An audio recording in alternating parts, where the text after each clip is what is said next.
Welcome back to the Bryk Breakdown. I'm Matt Bryk, your host. Preseason is finally over, and we are heading into the NFL season in just a couple of days. It's very exciting. Let's get right into the news. First and foremost, we have 8 days until the NFL kickoff. Lions, Chiefs, very exciting. But Jonathan Taylor was not traded before the roster cut deadline. He's on the PUP and will miss the first 4 games of the season, which is very frustrating for fantasy managers.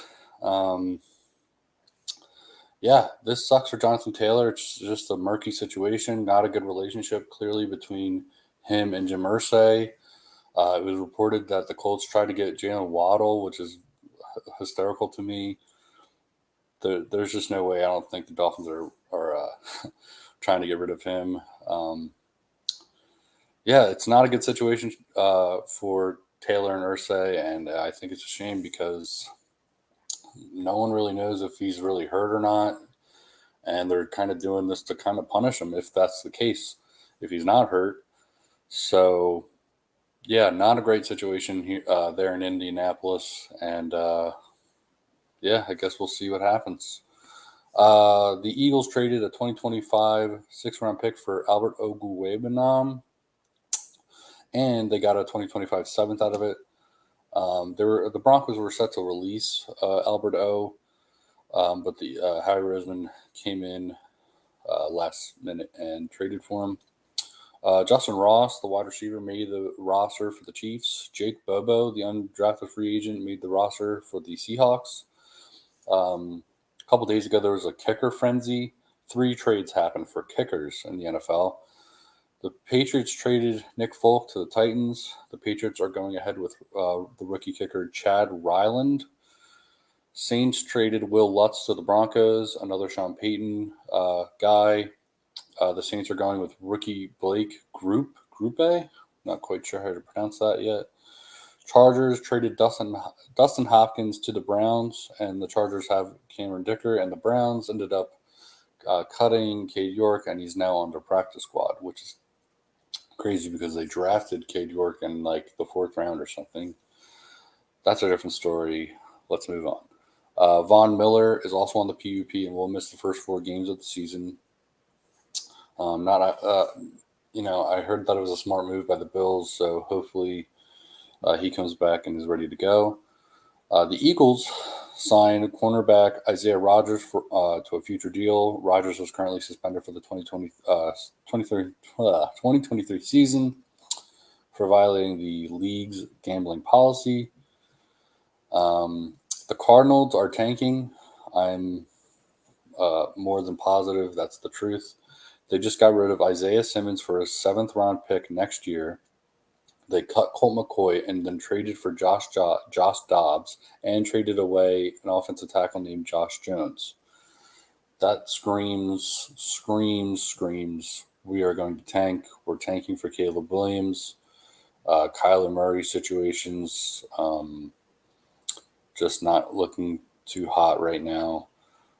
Doesn't look like he'll start the season. And I guess they go with Josh Dobbs as their quarterback. So we'll see where that goes. Just really weird. And they also, Jonathan Gannon also said that he's not naming a starting quarterback for competitive advantage, which it's just silly to me. They're a team that is projected to be one of the worst in the league this year, if not the worst, and you're not going to name a starter.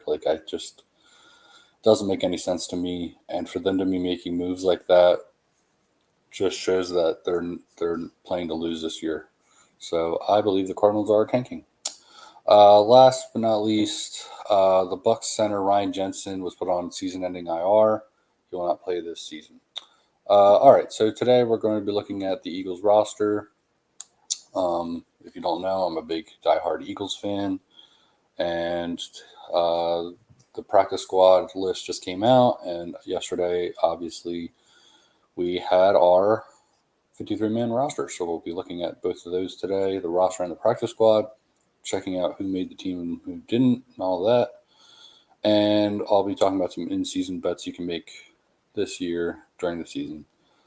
All right, let's get right into it. So, yeah, like I said, every year they cut the roster down from about 90 to 53. This year they did it in the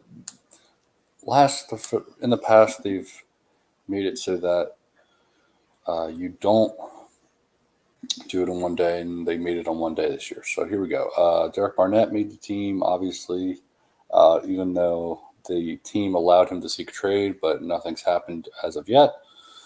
Reed Blankenship, obviously, these are guys that are obviously going to make the team. Let's see, anyone that is a little surprising yet? Fred Johnson. He is a Brian Johnson guy. He was there when Brian Johnson was at Florida. So that makes sense. Who else? Anyone different? Tanner McKee, he had a great preseason. Moro Ojomo, he made the team. That was a big deal for him. Congratulations to Mr. Ojomo out of Texas. He did a good job preseason. Obviously, we have Albert O now. Rashad Penny made the team, which there were reports that Penny might not make the team, but he's on the team. So I think the most surprising would be Eli Ricks. I wouldn't say, he was an undrafted free agent out of Alabama, which is kind of wild. Happy that the Eagles got him. I had the opportunity to check out some of his film over the past month or so, and he's the real deal. I'm kind of shocked he went undrafted, but I have faith in him. He's gonna be something. And he's young, 21 years old, 6'2". I'm excited to see him play. So it's pretty cool. Let's see if we have anyone else on here. Oh, Contavious Street. Apparently the team really likes him. He made the team. Congratulations. Out of NC State. I mean, I don't think we traded for him. I think we just signed him. I think he was a free agent signing. But, it looks like our team and coaches liked him, so he made the team. Congratulations. Yeah, I mean, that's about it with surprising stuff like that. Here's the reserve injured. Unfortunately, Sean Bradley. I think he tore his ACL or tore his Achilles, something like that. Roger Johnson, Zach McPherson, he got hurt in the one of the preseason games. So did I think Rambo did too. Here's the practice squad. We have Devin Allen, the Olympic star, Brighton Covey, who was our returner last year, Mekhi Gardner, Julian Good-Jones, Teron Jackson, Kyron Johnson, Tristan McCollum, Joseph Nada. I think he was a undrafted free agent. Brady Russell, Aaron Sipas, who was our punter last year. We currently don't have a punter on the roster. That's a whole thing. Brett Toth, Ben Van Sumeren, I think that's how you say it, and Greg Ward, who's always been on our practice now. We did lose Kayvon Wallace, and we lost Josh Sills. Kayvon went to the Cardinals, and Josh Sills went to the Colts. And who coaches those teams? Jonathan Gannon and Shane Steichen, who were the offensive defensive coordinators of the Eagles last year. So they're taking guys from the Eagles and bringing them on to their current teams now. So totally makes sense. Wish them the best luck. Tyree Jackson also went to the Giants practice squad. So I wish him the best of luck as well.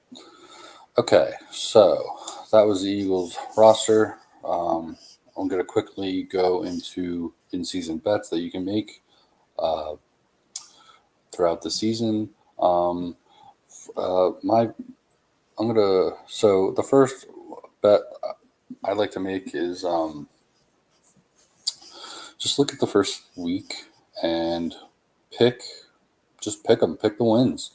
Doesn't have to be every single game, but I think it's easier to pick who's going to win week 1 than it's going to be, week 9, because all of us have an idea of what these teams are. No one really knows what they're going to be on the field yet because it's week 1, but it'll be easier to pick because we have an idea. So yeah, make a parlay for week 1, maybe bet of $5-10 and try to make some money. Yeah, this one is really exciting. Week 5, Jets versus Broncos. A little bit of controversy. Sean Payton kind of just used he kind of insulted Nathaniel Hackett for his coaching job last year. He basically said it was one of the worst, if not the worst, coaching jobs in NFL history. And people are starting to say that that's now, he's starting to cop out. He's starting to say, like, oh, I might not win, right now or in a couple seasons. It might take me a while. It might take me so long because they did such a bad job. They're saying that he's blaming Nathaniel Hackett for, he's using it as a blame because if he loses, it's because they did such a bad job. But at the same time, Sean Payton, who the Broncos traded for with a first-round pick, he's supposed to be one of a Hall of Famer coach, and if they start to lose, it's just like, is that Sean Payton? I think so, because you can't tell me it's Nathaniel Hackett anymore. He's not even there. And yeah, I understand that he wasn't the best coach. I understand that they weren't great with him, but he's not there anymore. And I don't think it's fair for Sean Payton to just blame Nathaniel Hackett, even when he's not there anymore. Like, he can't just use that as an excuse for multiple years. So we'll see how that goes. But I am convinced 110% that the Jets, I don't even know. Let's see. I don't know if it's home or away, that game. It's in Denver. Okay, so I am convinced that the Jets are going to go to Denver, and I think they're going to kick some butt.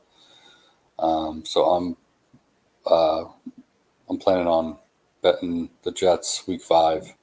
The odds aren't out yet because it's so early, but yeah, I feel like the Jets are just going to shut them up, blow them out, shut them out. That'll be really exciting to watch week 5. And last but not least, around, I'm going to say around like week 16-ish, around there. That's when incentives week comes out. Players need certain amounts of yards or touchdowns to make some money in their contract. So what I like to do is I like to look at how many more yards they need, whether it be 50 to 100, or sometimes it's easy. Sometimes it's like 20 yards, and it's like, oh, they're going to get it. So what I did last year was I parlayed a bunch of different props like that. Like, for example, I don't know, I think one was like Tony Pollard to get like another 20 yards, or Derrick Henry to get another 50.